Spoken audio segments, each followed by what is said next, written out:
I purchased this faulty Nintendo Switch with accessories for a grand total of £75, which equates to about $95 to $100. The listing on eBay states, item has been tested and has a power fault. We have not been able to conduct further tests from this point. It also heats up when it's charging. Let's get into it.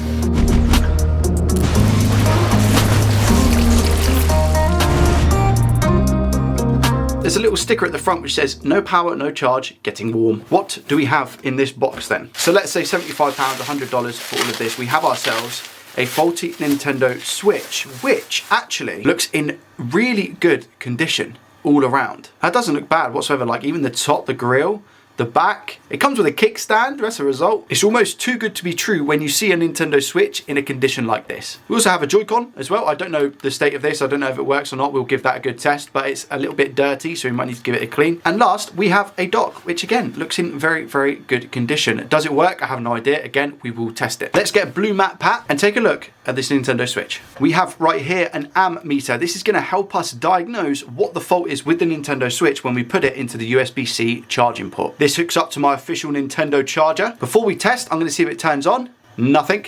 Do we have a game? Nope. Let's see what happens when we put the ammeter into the Switch. Oh wow, that feels really sticky. I've taken it straight out because I think I can see what the issue is. That charging port has been mashed up. You can see all of the broken pins. That looks horrendous. Hopefully, we don't have any torn traces when we remove this charging port, but I think that's what we need to do. Take this charging port out and put a new one in. In order to take a look at the charging port, we need to take the Switch apart. So let's do that now. And there we have it. I'll tell you one thing, this board is absolutely immaculate except for one thing. As I was taking off, can you see this? We have like a mini explosion down here next to this cap. So it's going to be interesting to see what's happened here. I think it's going to be because of the state of the charging port, it's then blown this component. Everything else on the board though looks really, really good. We have LW for left wing. I don't know.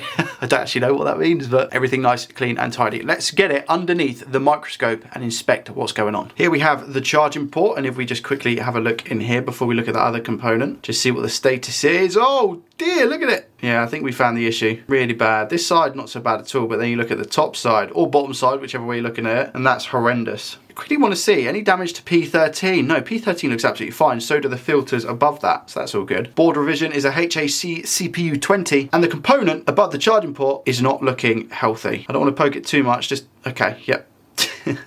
That'll do. I believe this little guy used to be a filter. I think the state of play is that we take the port off just to make sure that nothing shorts out after the fact. Just want to be safe. Might need to do a trace repair. It looks like from the top side, these ones are fine, but from the bottom side, they might be a goner. We'll see. Hopefully we have no internal shorts because that would suck. Let's start by getting this port off. We're going to go 470 degrees with an airflow speed of 80%, and the nozzle is quite big. We're just going to move it as quick as we can to get this port off. Turn it this way actually so I can use my tweezers to take it off the board. Going to warm the area up first.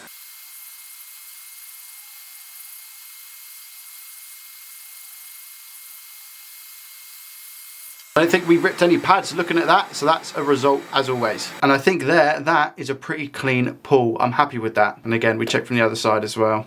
Yeah, nice. Now it's going to clean up all of the ground holes. I'm going to have to mix leaded solder with these holes, because otherwise it's not going to get wicked up. Worst case scenario, we'll use a heat gun and a solder sucker, but we shouldn't have to. The next bits might get a little bit shaky because I need to put my fume extractor on. Apologies in advance.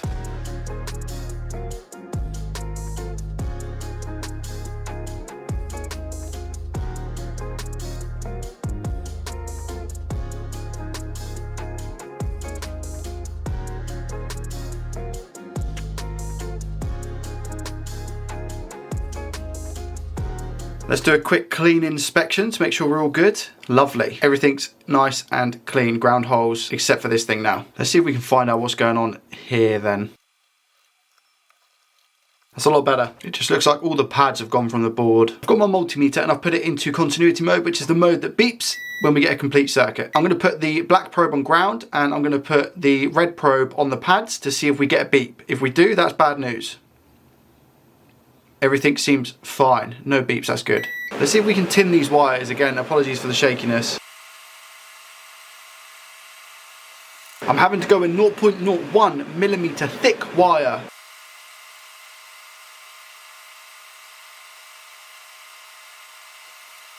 This is really hard.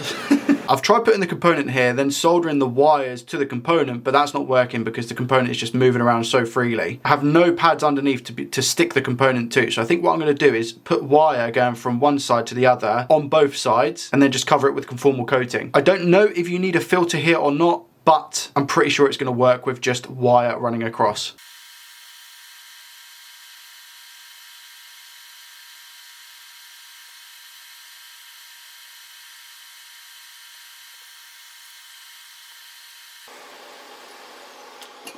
Don't ask me about this mess of a job, but if I take my probes again in continuity mode and I put my black probe on ground, I have a short here and here, which shouldn't be the case. And the same with the other one.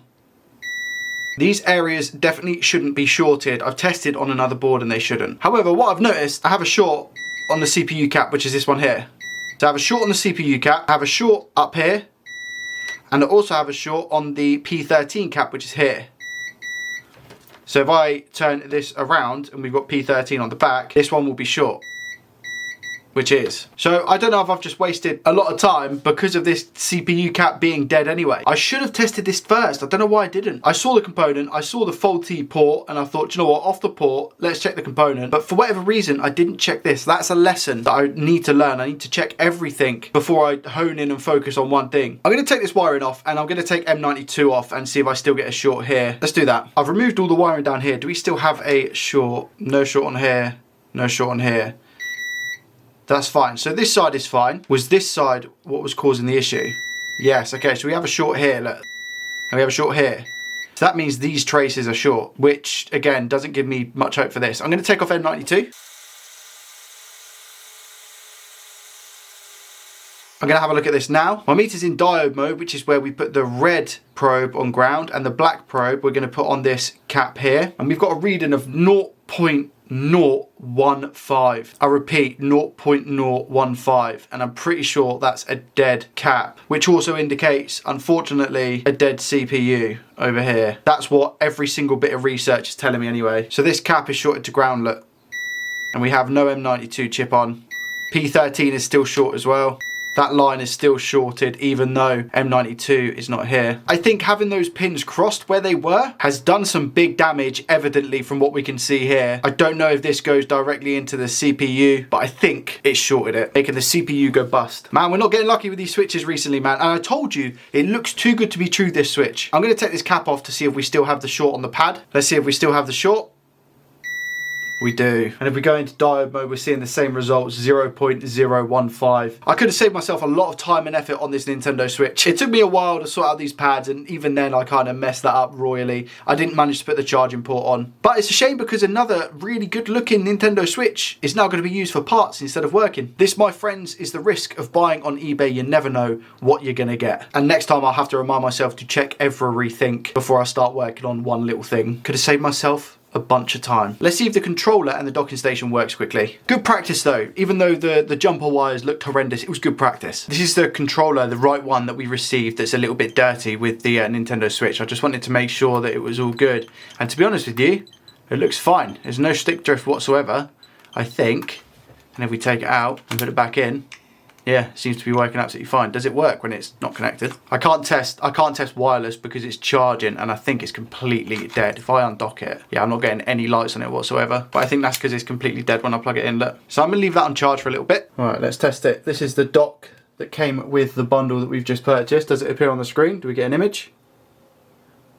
Yes, we do. Nice. Okay. Result. Another shame that we weren't able to fix this Nintendo Switch. My luck hasn't been great as of yet. I just know sooner or later we're going to get lucky and be able to fix like 19 Switches in a row. We have a working dock and we have a Joy-Con. Profit would have been amazing if I could fix this Switch. Nonetheless, we got a pretty good deal overall. Sorry I wasn't able to fix this one. Thank you guys so much for watching. I hope you enjoyed. If you did, hit the thumbs up button, subscribe to the channel if you're new around here, and I will see you in the next one. Peace.